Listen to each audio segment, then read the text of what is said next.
India voice, आपकी सोच, आपकी आवाज। नमस्कार, स्वागत है आप सभी का इंडिया वॉइस पर। मैं आपके साथ निकिता कश्यप। बुलेटिन की शुरुआत करते हैं। प्रधानमंत्री नरेंद्र मोदी ने देश की पहली वंदे भारत स्लीपर ट्रेन को हरी झंडी दिखाकर हावड़ा से गुवाहाटी के लिए रवाना किया है। आपको बताते चले कि यह अत्यधिक आधुनिक ट्रेन 180 किलोमीटर प्रति घंटे की रफ्तार से दौड़ेगी और लंबी दूरी की रेल यात्रा का अनुभव पूरी तरह से बदल देगी। और जहां ट्रेन में स्लीपर बर्थ, आधुनिक सुरक्षा प्रणाली, तो वहीं आरामदायक सीटें भी मौजूद हैं। जहां आपको बताते चलें कि प्रधानमंत्री नरेंद्र मोदी ने इस मौके पर कहा कि पश्चिम बंगाल में कई विकास परियोजनाएं और नई रेल सेवाओं का लोकार्पण हुआ है, और जिससे कि यहां के लोगों की यात्रा और व्यापार दोनों में आसानी होगी। तो वहीं उन्होंने वंदे भारत स्लीपर ट्रेन को देश की रेलवे व्यवस्था के लिए महत्वपूर्ण उपलब्धि बताया।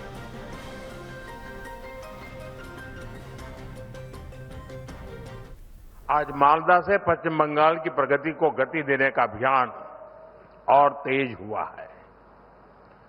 थोड़ी देर पहले पश्चिम बंगाल के विकास से जुड़े अनेक प्रोजेक्ट्स का शिलान्यास और लोकार्पण हुआ है।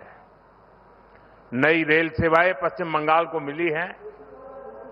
इन प्रोजेक्ट से यहां के लोगों के लिए यात्रा आसान होगी और व्यापार कारोबार भी आसान बनेगा।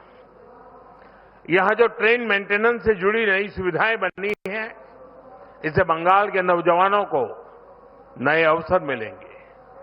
साथियों, बंगाल की इस पावन भूमि से आज भारतीय रेल के आधुनिकीकरण की तरफ एक और बड़ा कदम उठाया गया है। आज से भारत में वंदे भारत स्लीपर ट्रेनों की शुरुआत हो रही है। ये नई वंदे भारत स्लीपर ट्रेन देशवासियों के लंबे सफर को और आरामदायक बनाएगी, शानदार बनाएगी, यादगार बनाएगी। विकसित भारत की ट्रेनों ये कैसी होनी चाहिए, इस वंदे भारत स्लीपर ट्रेन में आप साफ साफ नजर आता है। थोड़ी देर पहले मालदा स्टेशन पर मैं कुछ यात्रियों से बातचीत कर रहा था। हर कोई कह रहा था कि इस ट्रेन में बैठकर एक उन्हें अद्भुत आनंद हुआ। भारत की प्रधानमंत्री माननीय नरेंद्र मोदी जी ने अपने कर कमलों द्वारा आज देश का पहले वंदे भारत स्लीपर एक्सप्रेस का शुरुआत किया। असम के लिए ये बहुत ही गौरव की बात है कि पहला जो वंदे भारत स्लीपर एक्सप्रेस देश में आज से शुरू हुआ, ये कलकत्ता और गुवाहाटी का बीच में ही चलेगा। ये एक हमारे लिए बहुत ही बड़ा उपलब्धि है। ऐसे तो देखा जाए, ऐसे बड़ा जो लॉन्च होते हैं, मेट्रोस का बीच में लॉन्च होते हैं और धीरे धीरे गुवाहाटी तक आते हैं, लेकिन प्रधानमंत्री जी का जो सपना है, act east, north east is priority for him, ये आज और एक बार उन्होंने दर्शाते हुए वंदे भारत स्लीपर एक्सप्रेस गुवाहाटी से शुरुआत किया, कलकत्ता गुवाहाटी का बीच में शुरुआत किया। मैं असम वासियों का ओर से प्रधानमंत्री जी को बहुत बहुत धन्यवाद देता हूं और माननीय रेल मंत्री अश्विनी वैष्णव जी को भी धन्यवाद देता हूं। अब खबर वाराणसी से है, जहां मुख्यमंत्री योगी आदित्यनाथ ने काशी में तीर्थयात्रियों की संख्या में हुए सुधार का विवरण दिया। उन्होंने कहा कि 2014 से पहले काशी विश्वनाथ धाम बनने से पहले काशी में प्रतिदिन तीर्थयात्रियों की औसतन संख्या केवल 5,000 से अधिकतम 25,000 तक होती थी। उन्होंने यह भी कहा कि अब काशी विश्वनाथ धाम और आसपास के क्षेत्रों में विकास के बाद यह संख्या प्रतिदिन 1.25 लाख से 1.5 लाख तक पहुंच गई है। आगे उन्होंने क्या कुछ कहा, सुनिए। काशी के अंदर 2014 के पहले किस प्रकार की स्थितियां थीं, ये किसी से छुपा हुआ नहीं है। काशी के अंदर एवरेज अगर 2014 के पहले आप देखें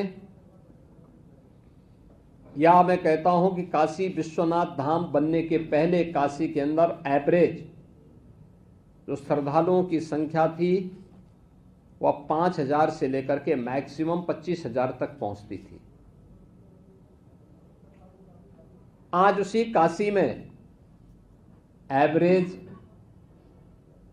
जो श्रद्धालुओं की संख्या है वह 1.25 लाख से लेकर के 1.5 लाख है प्रतिदिन की। और पीक सीजन में यानी सावन के मास में शिवरात्रि के आयोजन के अवसर पर और अन्य आयोजनों में यह संख्या 6 लाख से लेकर के 10 लाख तक पहुंचती है।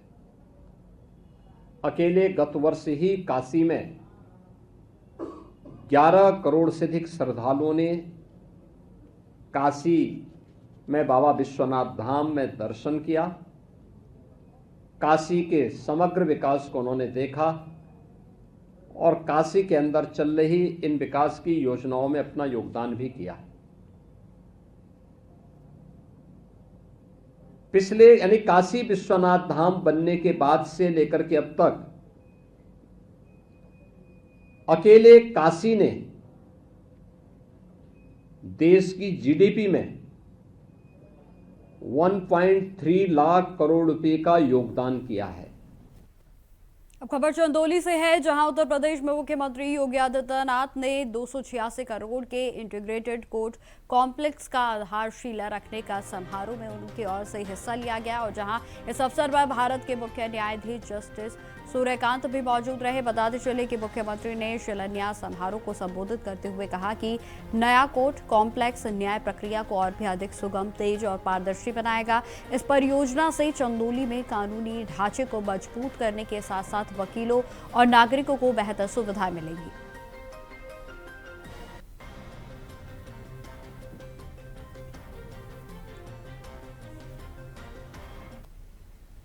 तो फिलहाल मेरे साथ इस बुलेटिन में इतना ही। देश दुनिया की तमाम खबरों की जानकारी के लिए बने रहे हमारे साथ। नमस्कार।